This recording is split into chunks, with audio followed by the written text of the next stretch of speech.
హరే రామ హరే కృష్ణ. అందరూ ఎలా ఉన్నారు?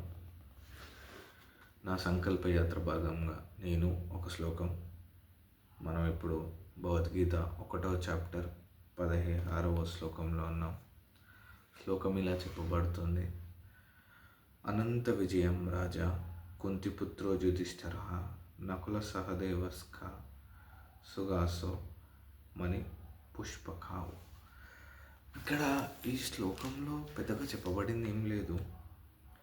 కుంతిపుత్రుడు రాజు యుధిష్ఠుడు వాళ్ళ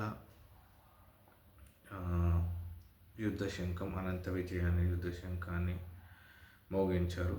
నక సహదేవులు కూడా వాళ్ళ సుగసు మణిపుష్పక అనే వాళ్ళ యుద్ధ శంఖాలను మోగించారు. మరి పర్టికులర్గా మనకి వీటి పేర్లు ఎందుకు పెట్టారో తెలియదు.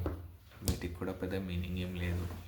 కానీ గమనించాల్సింది ఒకటే, అక్కడ ధైర్యం కోసం శంఖం మోగింది, ఇక్కడ ధర్మం కోసం శంఖం మోగింది. ఇక్కడ ధర్మం కోసం యుద్ధం చేస్తామని అందరూ సిద్ధంగా ఉన్నారని, ఆ ధర్మం కోసం ఎవరెవరు ఆ సమయంలో నిల్చున్నారని మనకు చూపిస్తున్నారు. అంతే, దానికి మించి పెద్దగా ఇక్కడ ఏం లేదు.